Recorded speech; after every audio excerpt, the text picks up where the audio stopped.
Thank you. And so there's a small swap here. We are going to talk about the science of obesity first, and then we are going to talk about the other effects of obesity beyond just the numbers and weight. And I'm going to take you through this topic of science behind obesity and how I've labeled this from bench to bedside as to what we learn from literature, what is available, and how we use that in clinical practice.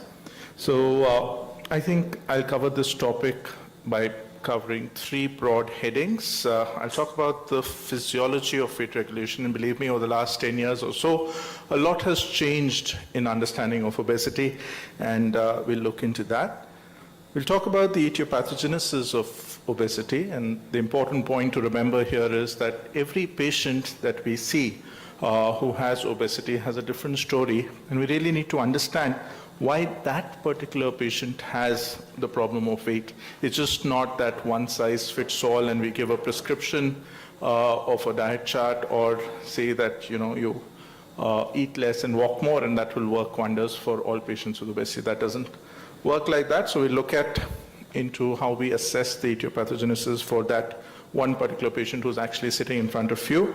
And then I would talk about the benefits of weight loss that we all are well aware of, but also how important it is not only to lose weight, but also to maintain that lost weight and the concept of weight regain. So starting straight with the physiology of weight gain, I think all of us are well aware that it's just not the simple equation of energy in and energy out. It is much more complex than that. I'm sure all of us in our clinical practice have patients coming and telling us, doctor, I have so-and-so person who eats 4 chapatis, eats a burger, pizza every alternate day, and is like this. And for me, even if I drink water, doctor, mujhe to pani bhi ghee jaise lag jata hai. So we have those kind of patients, and that's why it's important to understand the physiology behind it. And when you look at this energy intake and energy expenditure in a little bit more detail, we see that energy intake is fairly simple. It's predominantly because of food, and there isn't really any other source of energy intake. But energy expenditure is a little bit more complex. There is always a resting metabolic rate. I often tell my patients, even if you decide not to get out of your bed for 24 hours a day, you are going to burn some amount of calories because of your RMR.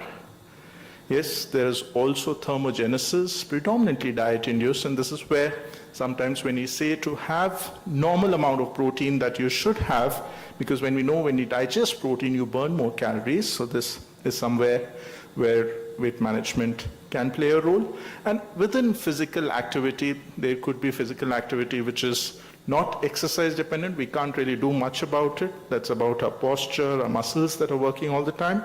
But what is something that's doable is within the exercise domain. So you see very clearly in this graph that you have a lot to change in food because that's the only energy intake kind of what you get in.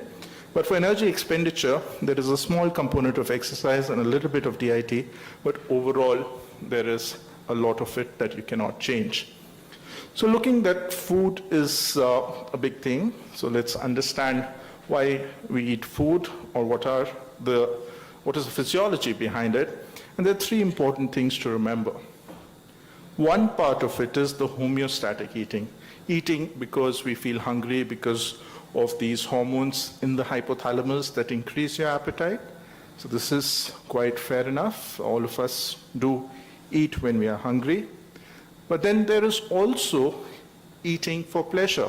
We may like to eat certain things, and because we get kind of a pleasure, a kind of kick if we see something that we really like, and we may eat something for that, and that's not for hunger. We may not be hungry at that time, but we may eat something just for pleasure, and this is also regulated up in the brain.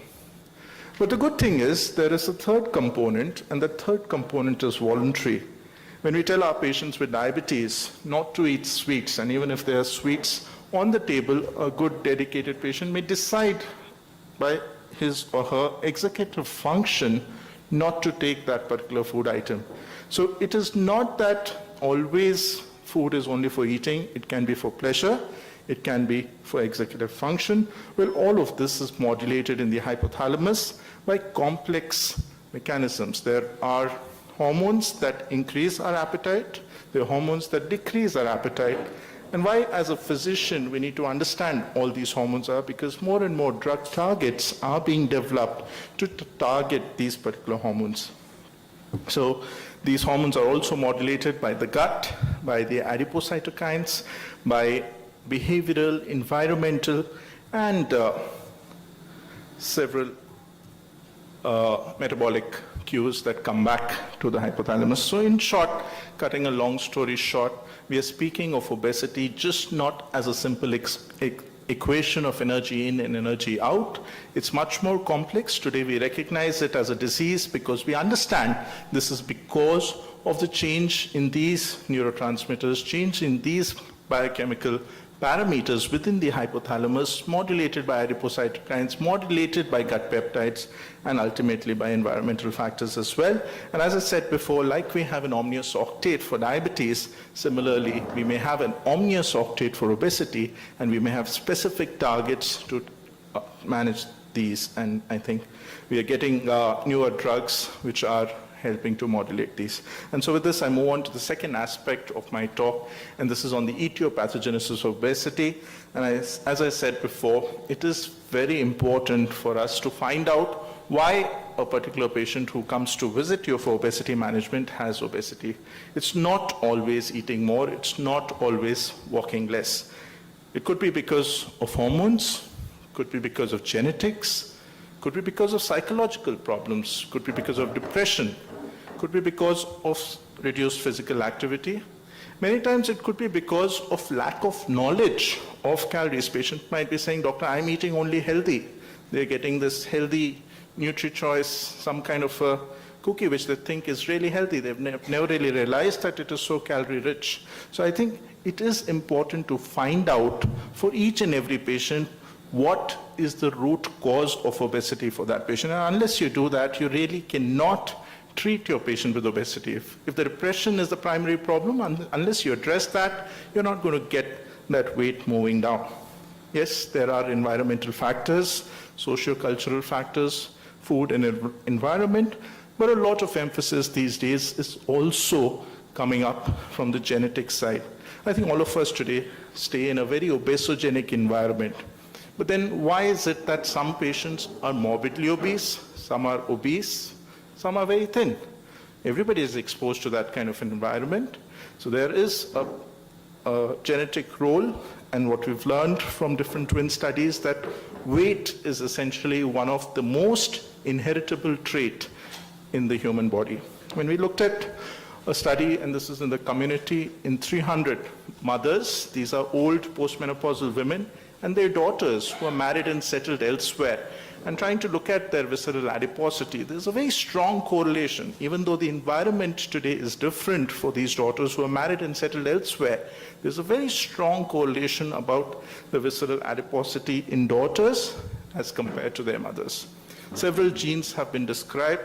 There are several SNPs that talk about appetite, that talk about fat distribution, but I think there is also an emerging role, especially in younger children with obesity, and especially in some parts of the country, especially the place where I work, in Tamil Nadu, in Andhra Pradesh. We have still a lot of consanguinity that happens there, and then there is also the need to identify certain monogenic causes of obesity in these young children, which can go missed. This is a paper from Pakistan, where they found that about 30% of young onset morbidly obese children may have an underlying genetic defect.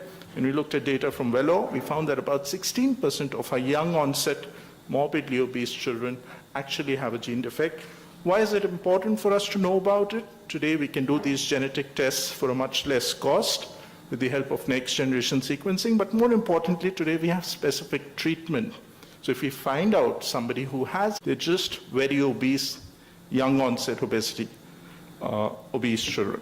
So when you ask for a genetic test in a young child, when somebody who has obesity, which is less than 10 years of age of onset, somebody who has severe obesity or a family history of obesity, somebody who has hyperphagia, And if they have developmental delay or telltale signs of any of these syndromic causes, then you ask for obesity and these tests.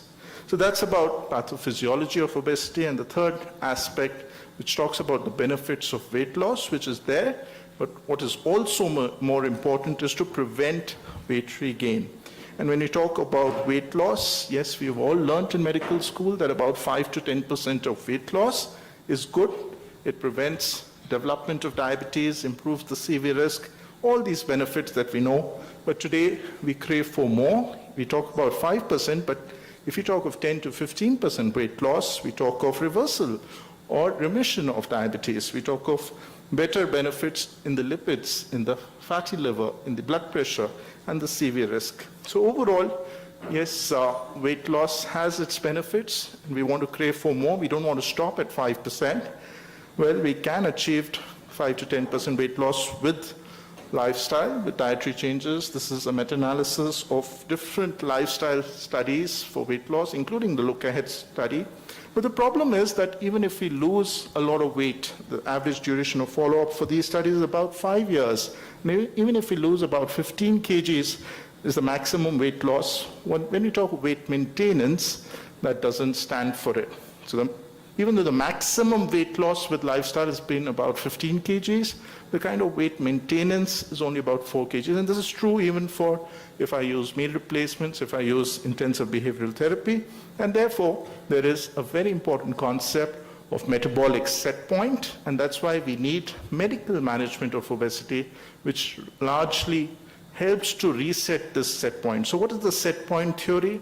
If any one of us tries to lose weight, if we lose weight, we do it by calorie restriction, we do it by more exercise, but at the same time, our homeostatic signals work in the opposite direction.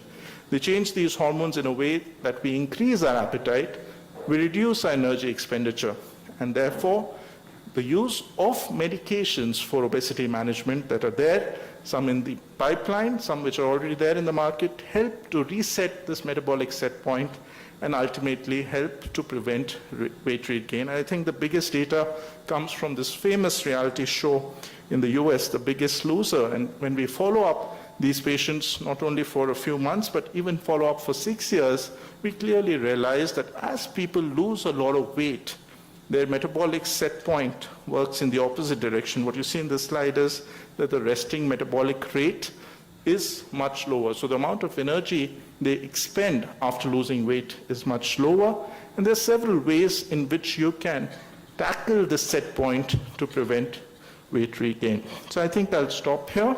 The key takeaways from this slides are, behind the science of obesity, that it's not a simple equation of energy intake and expenditure. Today, we understand obesity as a disease wherein there are changes in the neurochemical markers in the hypothalamus that regulate our appetite and weight gain. There is an environmental component, but an increasingly recognized genetic component as well. And weight loss has its benefits, but it's even more important to prevent weight regain. So I'll stop here, and we'll be back for another session after a talk.